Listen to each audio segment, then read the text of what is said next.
Hello again, welcome to another edition of Suds and Country. Hi, I'm Herb Suds, and welcome to the show, my friends. We're in Bethlehem, Pennsylvania today at Burnside Plantation. Elizabeth, welcome to the show. Herb, thank you so much for having me again. It's a pleasure. Hey, and we have Kyle here. He's the site manager here at the Burnside Plantation. Kyle, why don't you fill us in on a little bit of what we're going to see today? Okay, what you have behind us right here, this is the farmhouse, the original Burnside farmhouse. When the Burnsides made the farm back in the 1740s, they made 2/3 of the house that way. This part right here, this 1/3 was added in 1810s.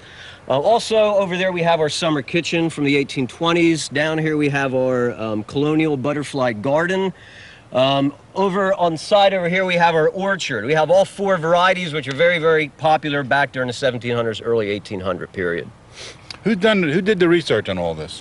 David Parker, architect. He does a lot of historical architecture work. He's located up in Connecticut. Every once in a while he comes down to his projects down here in Bethlehem. And he's down here in Bethlehem working on our Smithy and Main Street as we speak today. All right. Well, I think we're going to take a walk around. Well, Kyle and I are in the wagon shed, and part of the Burnside Plantation's goal is to educate. Kyle, how do you educate people here? We have a variety of different methods to do that. We do adult tours. Right now what you see in the wagon shed here is a setup for children's tours. We do a lot of school tours. This is the ecology or environmental history section. We explain to the kids how people back at this time period, how they dealt with nature, the birds, the animals, the sun, the sky, that type of thing.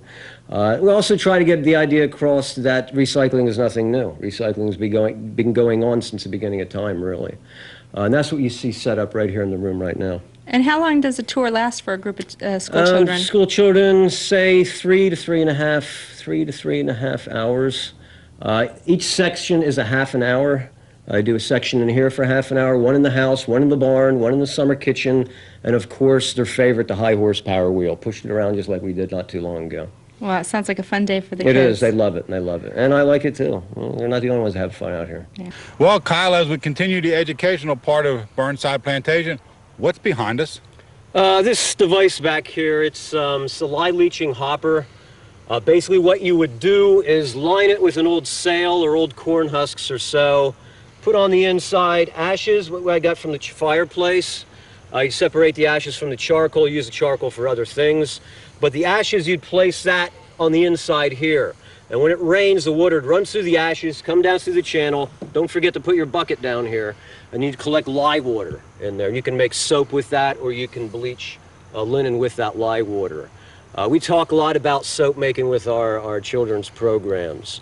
So I thought it was a good idea to have a device like out here to actually show people how they would make lye water and then use that to make soap.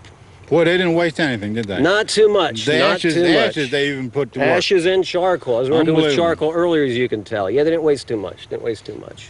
Well, we're in the Hillman Parlor in the Burnside Farmhouse, and Kyle, I got to point something out here. I really don't think this is bottled water, true to the time period.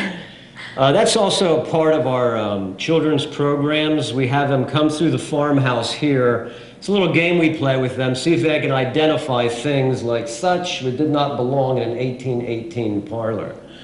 They get quite a kick out of it. Yeah, what are some other things that you have hidden in the house? We have in the back room there, we have a little electric lamp, which they're supposed to notice should not belong. Down in the kitchen, I think we have a can opener. An electric can opener? No, it's not electric, it's a little hand can opener. Some Tupperware items down in the kitchen, things like that. They just have them go around. Tricky. Yeah, they like it. They like to play around with that kind of thing. Yeah. Well, this house is really neat, and I think we'll take a look at a couple more rooms. Sure. Well, my friends, we're wrapping up this edition of Suds and Country to Burnside Plantation in Bethlehem, Pennsylvania. Kyle, before we do that, tell us about your clothing.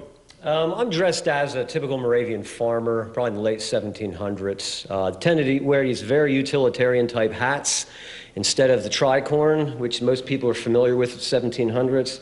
This type of hat is good to be outdoors with for farmers. Keep the rain out of your eyes, keep the sun out of your eyes, and the freezing rain out of your eyes. It's a lot more practical than some of the other style hats. I'm wearing linen. Unbleached linen is the gray areas. My shirt here is bleached linen. Could possibly have been bleached with the lye water we talked about before.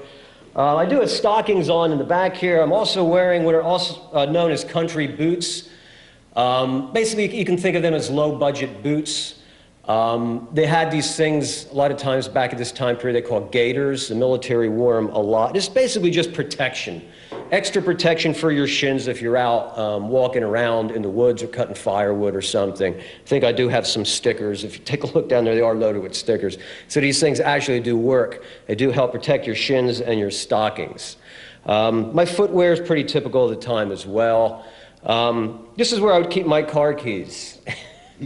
Now that I mention that, believe it or not, a Frenchman invented the world's first automobile in the 1760s. Believe it or not. But there's a little bit of joke. A lot of times women would have a pouch like this tucked in the inside of their dress, have a little slit on the side, so they just put their hand in the slit and they'd have their possessions in a little pocket like here. Later on, like we have our clothing today, this pocket is actually sewn into that slit. Like we'd have under modern clothing today. Back then, they either had this on the inside or just had it hanging on the outside, dangling around.